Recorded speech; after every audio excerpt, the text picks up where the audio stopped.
Welcome to the Real Estate Majlis podcast, where we bring you the latest insights and trends in the ever-changing world of real estate.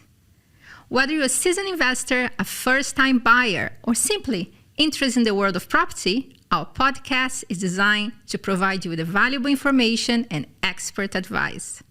From discussing the latest market trends and investment strategies to exploring innovative technologies and design trends, myself, Dr. Mahmoud and my co-host, Cecilia will share our knowledge and expertise to help you make an informed decision in the real estate industry.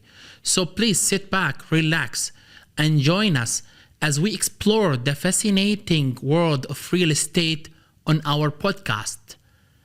This episode is powered by ThinkProp, the leading Abu Dhabi-based real estate training institute. Whether you're starting your career in real estate or looking to take it to the next level, ThinkProp offers a diverse range of courses certified by the Department of Municipalities and Transport, DMT of Abu Dhabi, with both in-person and online classes available at affordable prices. ThinkProp provides flexibility to fit your schedule. This institute is dedicated to developing a stronger real estate industry through knowledge and expertise. Visit ThinkProp website at thinkprop.ae to learn more. In today's episode is all about mortgages. How easy is to secure property finance? What you should be aware of when applying for a mortgage. To clarify all your questions, we have our guest Sawan Karia, Head of Broker Channel for Huspi. Welcome. Thank you, Cecilia. Thank you, Mahmoud. Appreciate it. Mr. Sawan, he is the Head of Broker Channel for Huspi. Give us a little insight what Huspi is doing in the market. Well, just an introduction to Huspi. Well, Huspi is a prop tech company. We are aiming to simplify the mortgage and the home buying process within the UAE and then globally. That's the plan. We're certainly backed by some of the really big VCs, Sequoia, Founders Fund, Fifth Wall. And today we're the largest mortgage intermediary in the country. Oh, that's amazing. Wow, great. Get straight in. So you're the right person to ask this question. I think so. I've got plenty of experience. So, yes. We've been hearing a lot about the Fed Reserve raising the interest rate and the UAE Central Bank on the same day raising the interest rate. Yes. At the same time, we've been seeing the real estate market actually is booming and booming. So the traditional question, what is the impact of increasing mortgage rate on real estate market, is really a question that a lot of people ask. So before answering this question, what are the current mortgage rates here in the UAE? So, well, look, right now it's a highly competitive space. Liquidity amongst the banks is very, very high. Sentiment is high. So, some great rates available today. For residents on ready properties, you're looking at rates starting at 4.24 up to 4.99%. It really depends on whether it's a salary transfer, non-salary transfer, variable fixed rate, etc. But majority of the banking products fit within that range. Now, going back to your first question there, yes, the relationship between interest rates and house prices. I guess interest rates and house prices share an inverted relationship, right? So when interest rates go up, house prices come down generally. You've seen this throughout 2022 in the Western world, Europe, USA, Canada, Australia. The graph is totally inverted. In the UAE, fortunately, it's a unique situation. Interest rates have gone up, and so has house prices. So that's a great position to be in.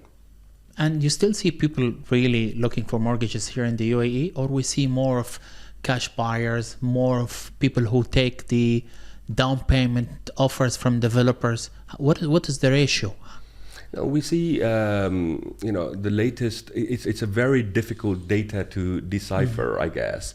There are many emirates within the UAE, and not all publish their results. Within ready property mortgages, you also have buyouts or remortgages.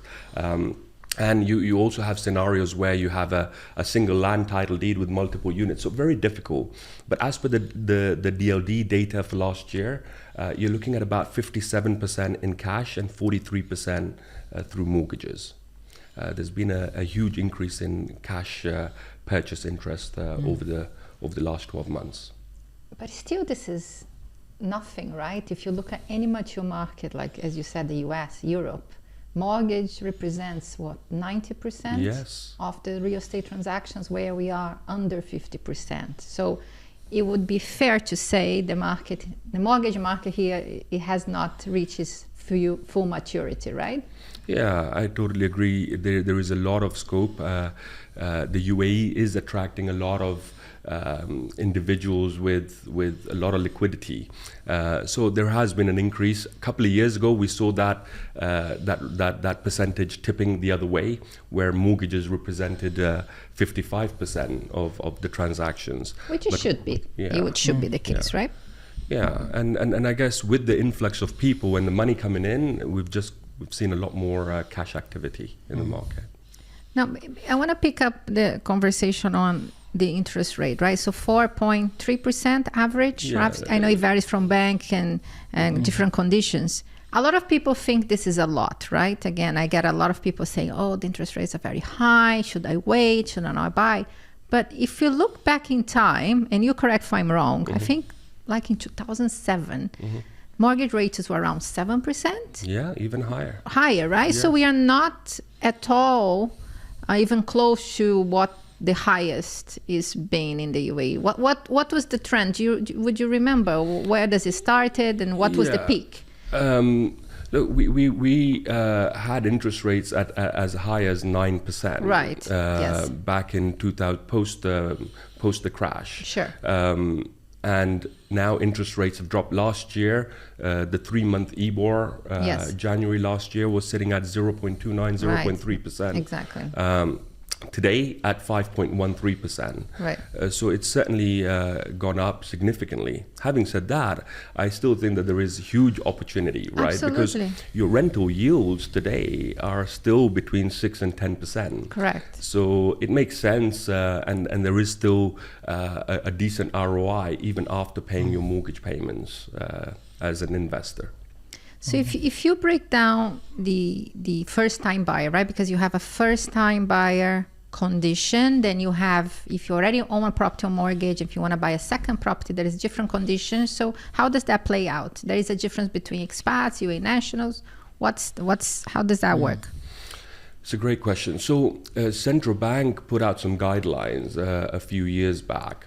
So for UAE nationals wanting to buy their first property, it's a 15% down payment with an 85% mortgage. Okay. For expats, it's a 20% down payment with an 80% mortgage. Now, these mortgages are available for properties valued up to 5 million, right? Any purchase value above 5 million, the deposit increases by 10% for both segments, right? So UAE nationals would be able to borrow up to 75% and put in a 25% deposit, and expats at 70 with a 30% deposit. Now, this is for your first primary residence. For your subsequent investment properties, you're looking at a 60% loan to value. It's a little bit hard, right? I mean, it's not as simple. I mean, again, if you look at other markets, you would go all the way to 95% or even 100% mortgage. And at some point, I remember there was an option here as well where you could do that. So obviously guidelines were changed. Do you foresee any change on this and giving people, because 20% is still a lot, right? And hence the market's still very driven by cash. And 20% of what's being valued, not the price. So maybe the price is 1 million, but the valuation is 900. So this means you have to pay even more than the 20%, practically. In the case, certainly in the case of a down valuation, the bank would lend on whichever is lower, either the purchase value or the valuation. So then you'd have to put the 20% of your down valued property and bridge the gap between the purchase value and the valuation. So let's break this down, because I think a lot of people will want to understand that when you're buying a property and you sign your MOU, and let's say the MOU says 1 million dirhams, it's very important that, and I think we did cover this with when we had Arash and talking about legal aspects of things. You need to be aware that if you're applying for a mortgage, the bank is going to do a valuation on the property. If they think the property is worth 800,000, it doesn't matter that the contract says it's 1 million. Yes. Right? So they're going to lend you your 80%, for example, on the 800,000, which means you need to have the 200,000 cash. So A, you have to be aware that this might happen, and B, you need to make sure that your MOU include clauses that if that happens, you have the right to withdraw without having to pay a penalty.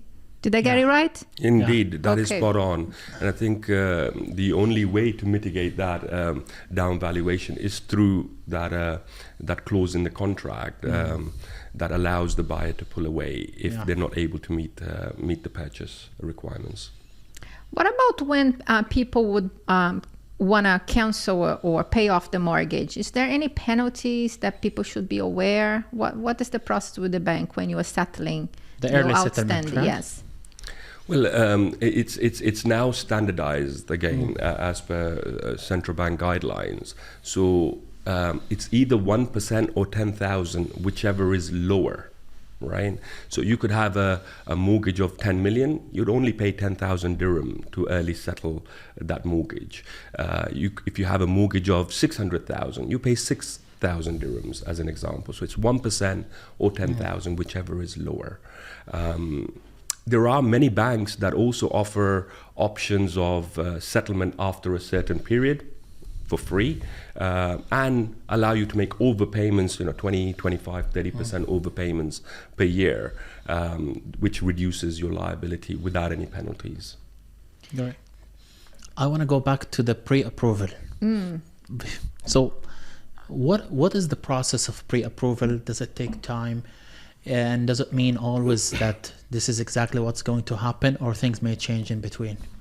So a pre-approval is effectively a guarantee for finance, right, from the bank, subject to the valuation taking place and subject to the individual circumstances not changing, right? So the process is fairly straightforward. Once you identify the right mortgage product, you've got to complete a bank-related application form, supply relevant application-related documentation, which includes your identity, income-related documents. And then it generally takes 3 to 5 working days for an employed applicant, and about 7 to 10 working days for a self-employed applicant. Worth mentioning, right now, a lot of the banks are going towards digitization, right? So we've seen a few banks, as we speak, introduce some digital solutions for mortgage pre-approvals, where you're able to get a pre-approval within 1 to 3 hours. So we're heading in the right direction. But when they give you a pre-approval in 3 hours, do they take it back later? No. Have you seen cases? It's too quick, and then they always missing this paper, it's missing the document. Well, it's a pre-approval based on the information you've provided, and then, of course, subsequent to the process, if the documents don't match with the information you've provided at outset, then it can be a problem. Initially, when these digital solutions were introduced, we had banks who were not looking at the credit bureau report at outset. So you'd get a pre-approval subject to credit bureau, and then you go down the line, and then surprise on the credit bureau, which then impacts the ability for one to get a mortgage. But that digital solution is advancing nicely. A lot of the solutions now include Al Etihad Credit Bureau, as well as FTS, which is the bank statements from central banks. So I think things are getting a lot better. Like I say, we're certainly heading in the right direction. And how does the credit work? I think that's another, I think as you said, I think people have negative credit ratings and they don't even know how and why. What would constitute you getting awarded some negative points? Well, I think the most important factor is the way you conduct your finances, your liabilities, right? So if you miss mortgage payments, or for that matter, credit card, personal loans, auto loans, defaults, this will have a high impact, negative impact on your credit bureau report, which will then hinder your ability to get mortgages in the future. But when you say you delay your payment, are you saying that it gets flagged after 3 days or after a week? Is there like a, sometimes people forget and they will pay the next day. Would that next day cause a massive problem for them, or? Yeah, I mean, normally the mortgages are on a standing order, so they go out on the day they're supposed to go out. But if you miss 1 month's mortgage payment and you don't make it up, then that certainly reflects. So would the bank bureau. need to then file, or is something automated? Would they file that you haven't paid and therefore you get a negative credit, or is something that is automated? No, so the banks have systems that notify the credit bureau that there is a mispayment on a liability, which then the credit bureau takes up and reflects on the bureau report. What about utilities? Like if you don't pay a DUA, or is that also reflected? Yes, now they're including utilities as well. Yeah. So, it's just your overall entire conduct, financial conduct, that impacts your credit bureau.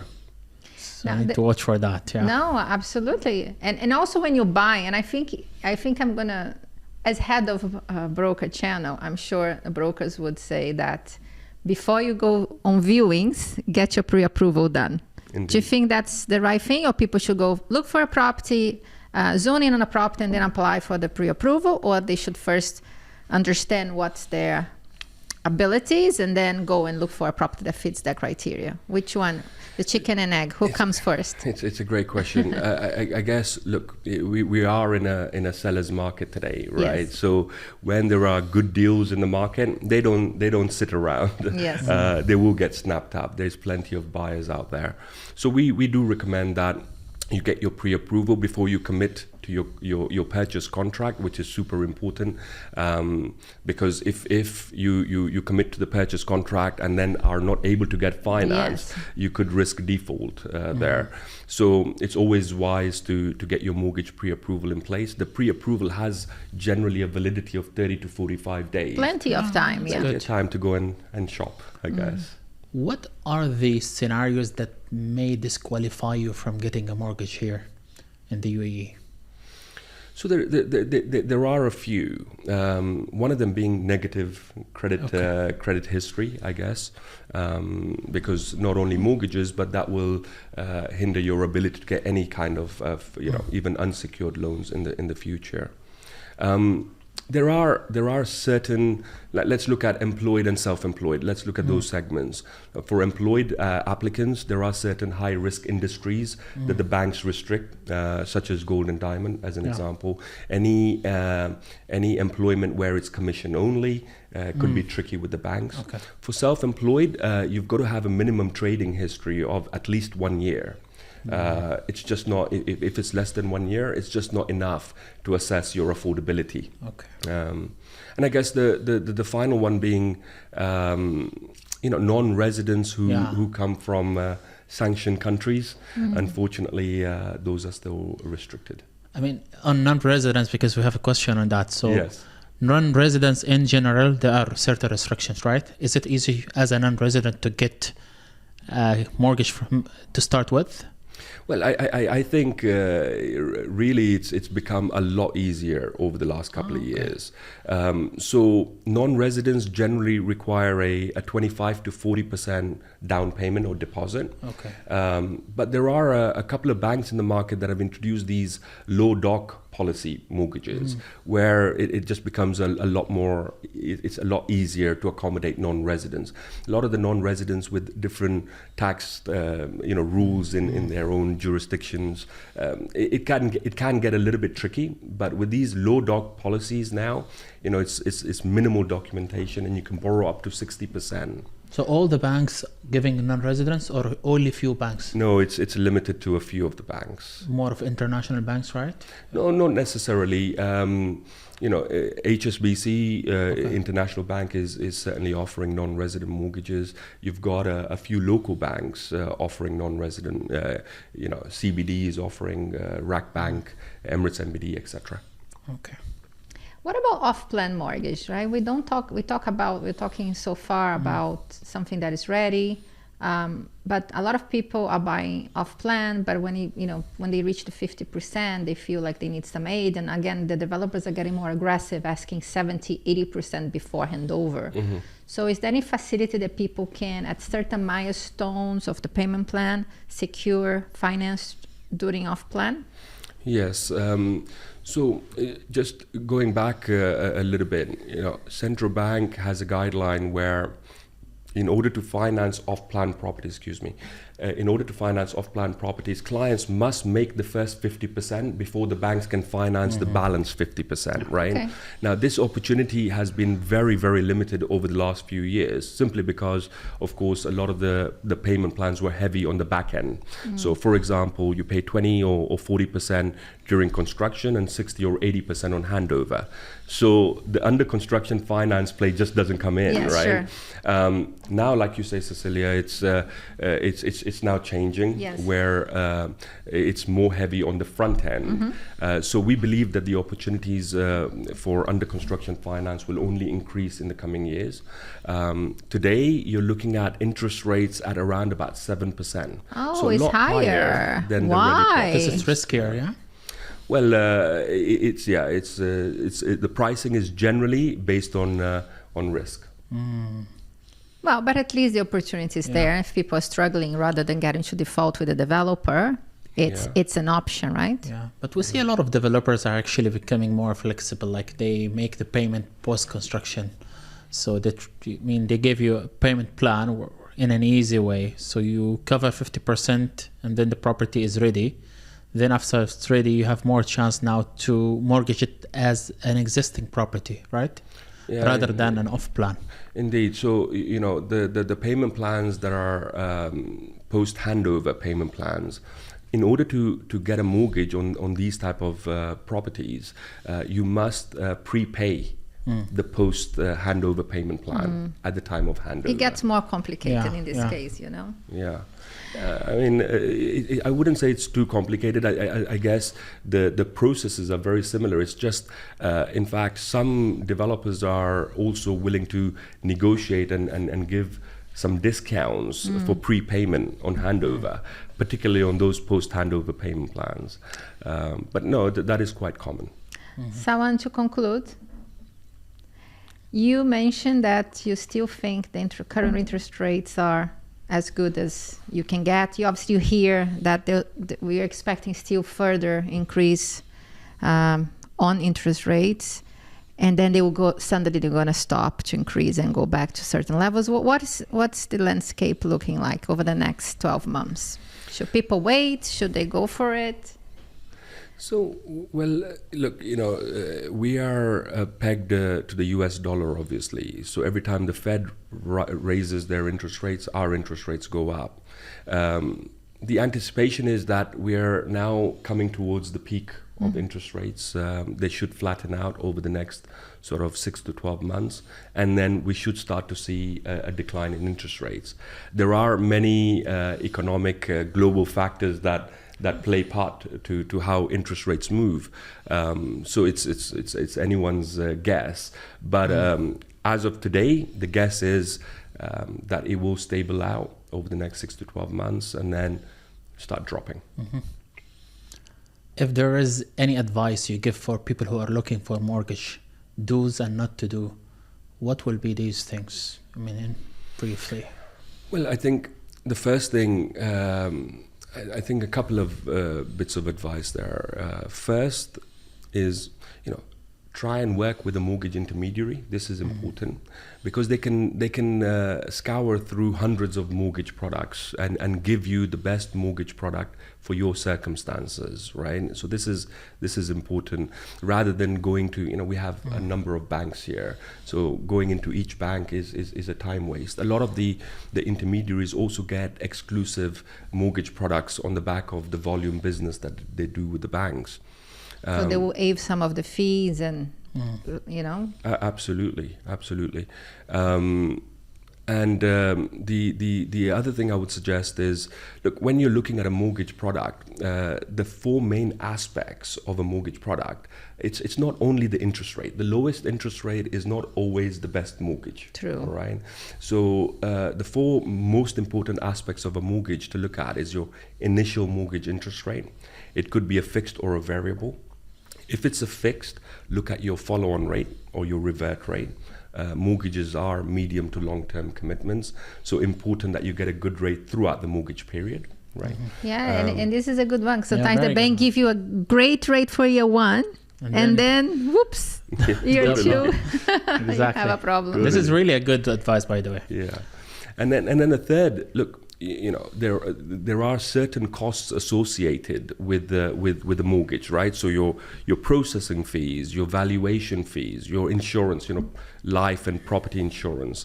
Now, there's no point having a real low interest rate with really high costs. So it's important that you also take the costs into consideration when you're doing a cost analysis. And then the final thing to look at is the flexibility on the back end, like you mentioned earlier, Cecilia. If you wanted to make overpayments, if you wanted to sell your property, what are the penalties on the back end? So all four aspects make up the mortgage product. Sawan, was such a great. I wish we had more time because I still have another 10 questions, but we'll get him another time. Definitely. We're gonna have to do a follow-up. So thank you for coming to the podcast, and I hope people really enjoy today's episode. Thank you so much. Well, thank you for having me, guys. Very informative. Thank you. Appreciate it. Thank you. Thank you for tuning in to the Real Estate Majlis podcast. We hope you found this episode informative and insightful. If you have any questions or feedback, please feel free to reach out to us.